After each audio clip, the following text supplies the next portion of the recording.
Yo guys, what's up? So recently I've been buying a lot of stuff. So I decided to convert my YouTube channel into kind of like a pickup channel where I talk about all this the cool stuff that I get, whether it be shoes, whether it be like clothes, whether it be like cool gadgets, whatever I think is cool. I'll try to make a video and put it up. So today, to start things off, I'll start with my latest pickup. It is the Adidas NMD R1 PK in the OG colorway. Now this shoe, this is the re-release. This originally came out in 2015 December, so it's been almost a full year since it came out. And I don't think it's an overstatement to say that in the sneaker world, 2016 was the year of the NMDs. And this is the shoe that started it all. So what makes this shoe so great? Let's look at it. Let's get right into it. So let's get into the upper. The upper, full prime knit construction, monolithic piece of prime knit all around. The only kind of like special thing here about this prime knit is that it's really fine. I think this is probably like some of the finest prime knit thread I've ever seen.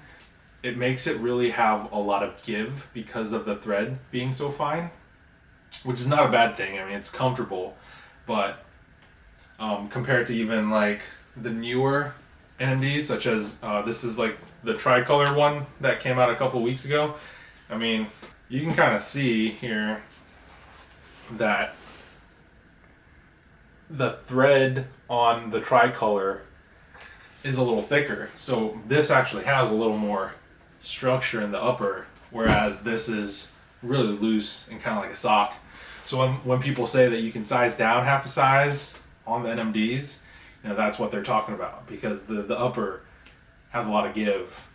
Even if you size down, you'll still have a pretty comfortable fit. Out of pretty much like any other prime knit shoe I have, like these are the Ultra Boosts, Ultra Boost 1.0s. You can even see like how thick the prime knit weave is here versus here. So you can definitely feel that difference. Going around to the side of the shoe, it has some taping around the toe box. The taping is purely aesthetic. It doesn't actually cover any sort of stitching or anything. Just adds a little bit of visual pop, which is cool. I have a big foot, so without that, the shoe gets a little bland. The new NMDs do not have that. So I like how this does. The three stripes are made out of this elastic fabric that stretches with the prime knit. That's really cool. It gives a little more comfort. The eyelets made out of this kind of like rubbery, plasticky substance. Laces, nothing special going on there. The back of the shoe got that TPU heel counter with the Adidas logo on the back. One interesting thing is actually on the inside of the heel, they added some reinforcement to kind of give a little more structure. So it's a little more rigid down here than it is everywhere else on the prime knit, which is super loose. Locks your heel into place. I know it's not an athletic shoe, but you don't want your heel flopping around everywhere when you're walking around. So I guess one of the biggest controversies about this shoe, I mean apart from the plugs, we'll get to that later, was this sock collar thing. I want to say this was like the first prime knit shoe to have a sock collar like this, which is like now in 2017, like it doesn't look really weird anymore, but I think like back when this first came out, December 2015, and people saw this, they're like, what is that? And like, I've never seen anything like this before. A lot of people were turned off by it. They didn't like the design. I don't know. I wasn't a huge fan at the time. It's growing on me. I'm still not loving it too much. Mainly it's because it limits kind of like how you can wear this shoe. Because of the sock collar, essentially, you have to wear no-show socks with this. Like, once your socks are showing beyond this sock collar, like, you look like a total kook. Like, you have to wear no-shows. Maybe pin roll your jeans or cuff up your pants or something like that. Show a little bit of ankle skin. That's the only kind of like real way to wear this and still look good. But I don't know. I mean, it's comfortable, but that's kind of like something you have to take into account. Alright, so let's move down to the midsoles. The midsoles obviously have the iconic 3 plugs. The Lego bricks, as people usually call it, the EVA plugs. Now, this was another big point of controversy when the shoe first came out. People were not in love with these plugs. They were actually inspired by some of Adidas' older shoes in their archives. I think it was called the Micro Pacer and the Boston Super. I'll throw up a picture here. So as you can see the blue and red plug inspiration. So now you know why the NMDs have those plugs. Actually, after this shoe, they got rid of that blue and red, so it kind of lost that heritage. But this and like the white version of the shoe are the only ones to have that.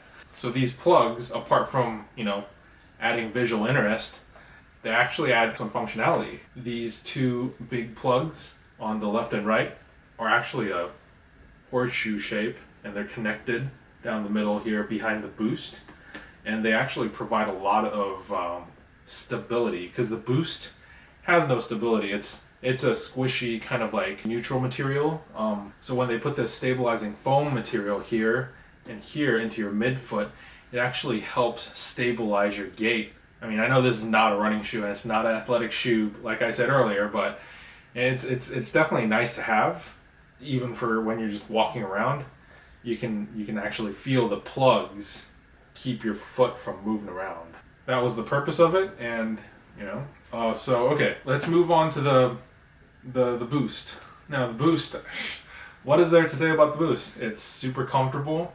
The NMDs, I think, introduced this like heel flare of the Boost that really like helped stabilize it even more with the plugs. Boost kind of tapers down from the heel to the toe. Super comfortable, like walking on clouds. Finally, moving down to the outsole. The outsole is actually just, you know, just this rubber tread. There's actually not that much traction on it. If you can see, there's actually not even any sort of traction pattern on this rubber. Don't run around in the rain with this. But for a lifestyle shoe, it's not bad. All in all, it's a pretty dope shoe. I'm happy that I was able to get a pair in this re-release. Now I have a pair of the OG PKs, meshes, the new PKs. Out of these 3, what do I like the most? I don't know. I actually have not really worn these too much yet to really evaluate. I know that they feel a little more looser than the new PK ones, but you know, I gotta love the look of this red and blue block. Really can't beat that. Alright, I'm gonna roll some on-foot footage, and thanks for watching.